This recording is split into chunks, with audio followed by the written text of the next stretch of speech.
Avant tout propos, permettez-moi de rendre un hommage mérité à l'ensemble des forces de défense et de sécurité, à l'ensemble des volontaires pour la défense de la patrie, à l'ensemble de toutes ces populations résilientes et patriotes qui se battent jour et nuit pour que le Burkina Faso reste debout.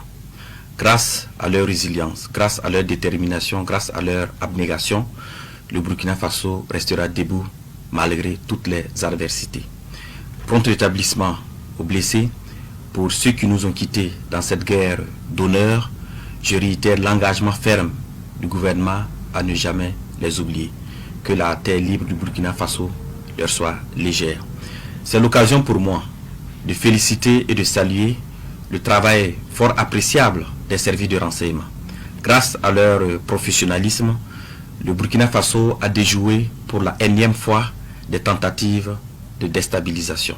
Félicitations à eux. En substance, le 3 janvier 2026 à 23 h, il était prévu une action de déstabilisation du pays.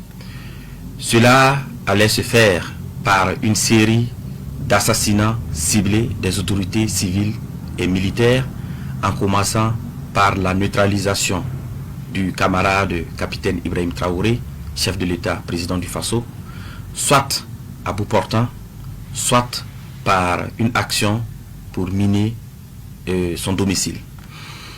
Après cette action, devrait suivre une action de mise hors service de la base drone et une intervention militaire terrestre des forces extérieures.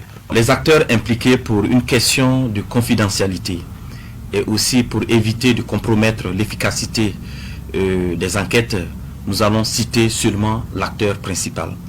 Il s'agit de l'ex-lieutenant-colonel Paul-Henri Sandaogo Damiba. Alors, il a eu pour mission clé de concevoir et de planifier les actions, de rechercher et de mobiliser les fonds, de recruter des populations civiles et des militaires. Les militaires avaient pour mission de coopter d'autres militaires, de mettre en place des groupes d'action avec des missions bien déterminées. Et les civils devraient mobiliser des populations, leurs adeptes, pour que après l'action militaire, ils puissent mobiliser leurs adeptes pour pouvoir soutenir l'action militaire. Ce qui est important aussi d'apporter comme élément d'information auprès des populations, c'est les sources de financement. Il s'est de souligner qu'une bonne partie du financement provient de la Côte d'Ivoire, dont la dernière opération s'élève à 70 millions. Alors, je tiens aussi à souligner que les interpellations se poursuivent, ainsi que le démantèlement des réseaux. En tout état de cause, et pour prendre l'opinion nationale à témoin, nous mettrons à la disposition des médias des vidéos d'aveux issus des auditions de quelques acteurs clés. Alors, les enquêtes se poursuivent, les interpellations également se poursuivent. Alors, toutes les personnes impliquées dans cette affaire seront présentées devant le procureur du Faso et toute la rigueur de la loi s'appliquera à eux. À l'endroit des Burkinabés, je tiens à rassurer les populations que la situation est sous contrôle.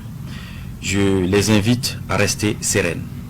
Aussi, je tiens à saluer l'esprit d'abnégation, l'esprit de patriotisme des populations et particulièrement de la veille citoyenne. Cette énième mobilisation des populations pour protéger leur leader, le camarade capitaine Ibrahim Traoré, témoin de leur détermination à soutenir la marche irréversible de la libération du Burkina Faso des chaînes de l'impérialisme. Je lance aussi un message d'unité nationale, de cohésion sociale et d'appel à vigilance accrue aux populations pour renforcer la veille stratégique de lutte contre l'impérialisme.